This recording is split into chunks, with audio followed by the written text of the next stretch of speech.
إن الحمد لله نحمده ونستعينه ونستغفره ونؤمن به ونتوكل عليه ونعوذ بالله من شرور أنفسنا ومن سيئات أعمالنا.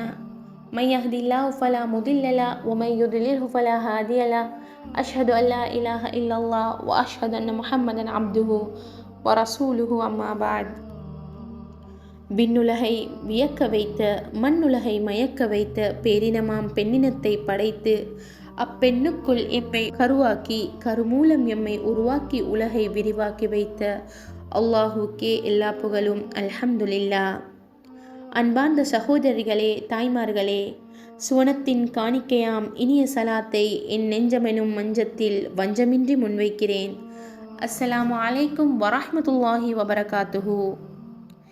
இஸ்லாமிய பார்வையில் பெண்களும் அவர்களுடைய இன்றைய நிலைமையும் எனும் மகுடத்தை மையமாக கொண்டு என் சிந்தையில் சிறையிருக்கும் சில கருத்துக்களை உரையாய் உருவாக்க உங்கள் முன் வந்துள்ளேன்.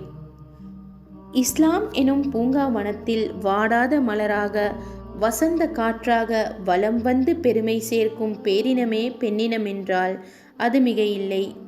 இஸ்லாத்தின் வளர்ச்சிக்கும் சமூக எழுச்சிக்கும் ஓர் பெண்ணின் பங்களிப்பு அவசியம் என்பதை மறக்கவோ மறுக்கவோ முடியாது. மாசற்ற மனைவியாக மணவாளனின் மனதை மலரச் செய்து மங்கியர் குலத்துக்கு மகுடம் வைக்கிறாள் ஒரு இஸ்லாமிய பெண். தன்னையே அர்ப்பணிக்கும் அன்புள்ள அன்னையாக இருந்து விண்ணையே வியக்க வைக்கிறாள் ஓர் இஸ்லாமிய பெண். தாய்மையெனும் மேன்மையை தூய்மையோடு சுமந்து வாய்மையுள்ள சமுதாயத்தை உருவாக்கு பெண்ணின் பங்களிப்பு மிக மிக அவசியம். வேஷம் கலக்காத பாசத்தை ஒரு தேசத்தில் காண்பிப்பவள் நேசமுள்ள தாய்தான் என்றால் அது மிகையாகாது.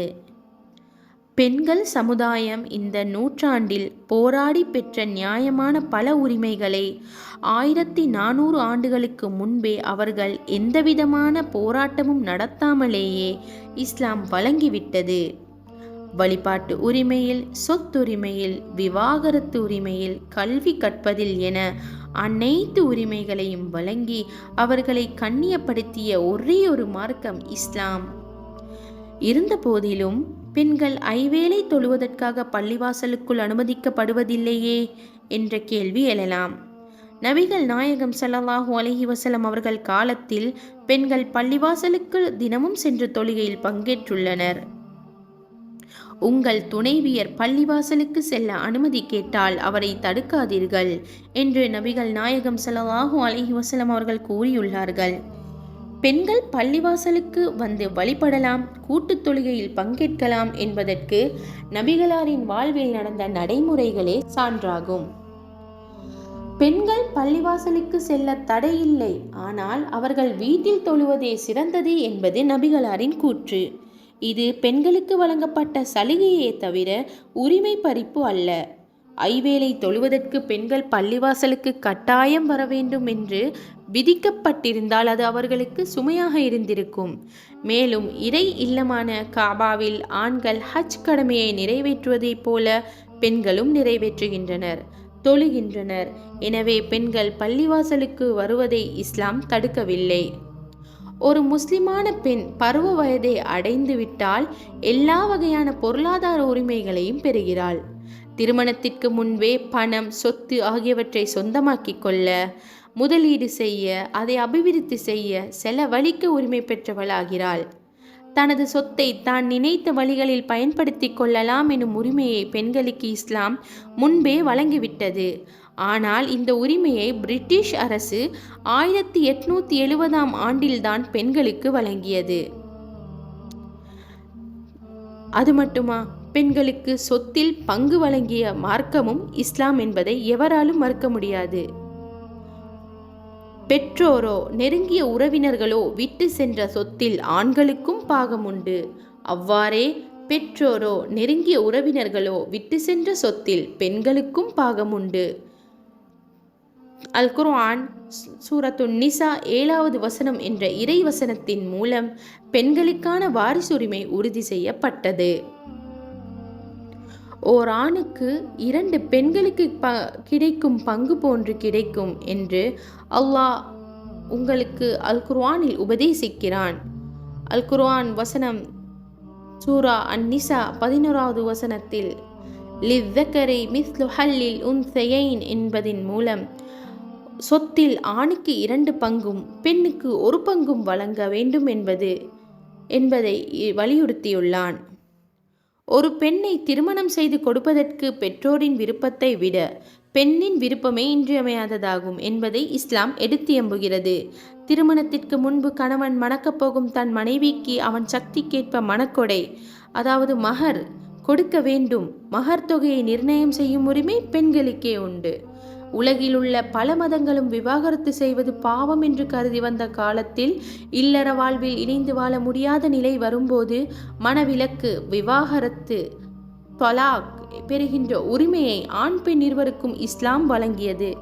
மன வாழ்க்கையில் இணைந்தவர்கள் ஒருவர் மற்றவருக்கு விருப்பமில்லாதவர்களாக இருக்கும் நிலையில் அவர்களை வெறும் சட்டங்களை கொண்டு மாத்திரம் வாழ நிர்பந்திப்பது இயற்கைக்கு மாறான செயலாகும். இது கடுமையான குற்றங்கள் புரிந்தவர்களுக்கு கொடுக்கப்படும் தண்டனையை விட கொடுமையானதாகும். அந்த வகையில் பெண்களுக்கு மனவிலக்கு உரிமையை இஸ்லாம் வழங்கியுள்ளது. இதற்கு ஹுல்உ என்று பெயர். மனவிலக்கு பெறும் உரிமையை பெண்களுக்கு வழங்கிய இஸ்லாம் அவர்களுக்கு மறுமணம் செய்கின்ற உரிமையையும் அளித்துள்ளது. கல்வி கற்பது ஒவ்வொரு முஸ்லிமின் கட்டாய கடமையாகும் என்றார்கள். இது ஆண்களுக்கும் பெண்களுக்கும் பொதுவானது. அறிவு பெறுதல், சிந்தித்தல், ஆராய்தல் என்பன குறித்து திருக்குர்ஆனில் 800க்கும் மேற்பட்ட வசனங்கள் உள்ளன.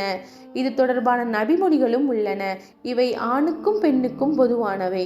அந்த காலத்திலேயே பெண்கள் அறிவாளிகளாக திகழ்ந்தார்கள். இதற்கு நபிகளாரின் மனைவி அன்னை ஆயிஷா ரலியல்லாஹு அன்ஹா அவர்கள் சிறந்த சான்று. மார்க்க தீர்ப்புகளை வழங்குவதிலும் திருக்குர்ஆன் மற்றும் நபிமொழிக்கு விளக்கம் சொல்வதிலும் அவர்கள் கலங்கரை விளக்கமாக திகழ்ந்தார்கள். அவர்கள் ஆற்றிய சேவையை எடுத்து சொல்ல 2210 ஹதீஸ்களை உம்மத்துக்களுக்காக அள்ளி தந்துள்ளார்கள். அது மட்டுமல்ல, அண்ணல் நபியின் துன்பங்களில் 2ஆக கலந்து நபிகளாரின் உள்ளத்தையே கொள்ளை கொண்டார்கள். அது மட்டுமா, சத்திய தீனுல் இஸ்லாத்தை முதலில் ஏற்றுக்கொண்ட பெருமையை பெண் குலத்துக்கு வழங்கிறார் அன்னை கதீஜா நாயகி ரலியல்லாஹு அன்ஹா அவர்கள் ஒரு வெற்றிகரமான வணிகர் என்பதை நாம் அறிவோம். நபி ஸல்லல்லாஹு அலைஹி வஸல்லம் அவர்களுக்கு கற்களும் முட்களும் கொடுத்த சோகங்களை எல்லாம் விஞ்சி நின்றது அம்மையாரின் அன்பு சொற்கள். தன் செல்வம் முழுவதையும் இஸ்லாத்துக்காக அர்ப்பணித்த அம்மையாரின் தியாகத்தை எல்லாம் மறக்க முடியுமா? அல்லது சத்திய மார்க்கத்திற்காக தன் உயிரையை தியாகம் செய்த வீர மரணம் அடைந்த சுமையா ரலியல்லாஹு அன்ஹா அவர்களின் சரித்திரத்தை சமூகத்தால் மறக்க முடியுமா? போற்றும் பாவை திலகம் ஃபாத்திமா ரலியல்லாஹு அன்ஹா அவர்கள் இஸ்லாத்துக்கு செய்த சேவைகள், பசுமையான நினைவுகளே நெஞ்சிலே இன்றும் நிழலாடுகிறது.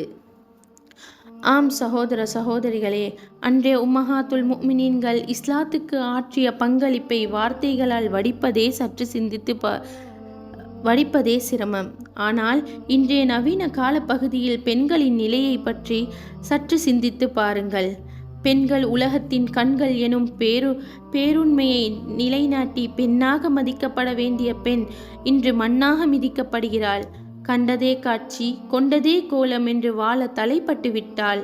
அரை குறை ஆடை அணிந்து அன்னநடை பயிலும் பெண்கள் ஒரு பக்கம், ஃபர்தாவை அணிந்து திருட்டுத்தனமாக தியேட்டருக்குள் செல்லும் மறுக்கூட்டம், சக்தி எஃப்எம்மில் பக்தியோடு பாடல் கேட்கும் ஃபாத்திமாக்கள் மறுபக்கம், விசா இன்றி வெசாக் பார்க்கும் பிசாசை போன்று ஒரு கூட்டம்.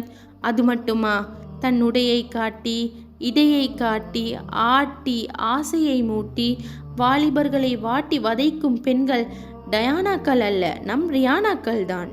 இந்த நிலையை பார்க்கும்போது என்னவென்று சொல்வதம்மா பெண்ணினத்தின் பேரழிவை, சொல்ல மொழி இல்லை அம்மா தாய்குலத்தின் சீரழிவை என்று பாட வேண்டும் போல் எனக்கு தோன்றுகிறது. சத்திய இஸ்லாத்துக்காக தன் இன்னுயிரையை தியாகம் செய்து சரித்திரம் படைத்த நாயகியின் வாரிசுகளாக வந்த இன்றைய கதீஜாக்களே, ஆயிஷாக்களே, ஃபாத்திமாக்களே, கொஞ்சம் சிந்தியுங்கள். நம் முஸ்லிம் பெண்களின் நிலை கண்டு என் இதயமோ வேதனையில் வெடிக்கிறது. அதை தடுக்க என் உள்ளம் துடிக்கிறது. கண்களோ கண்ணீரை வடிக்கிறது. வளரட்டும் பெண்ணினத்தின் பெருமை, மலரட்டும் மங்கையரின் மகிமை என வாழ்த்து மலர்களை வார்த்தைகளாக கூறி விடை பெற்றுக் கொள்கிறேன்.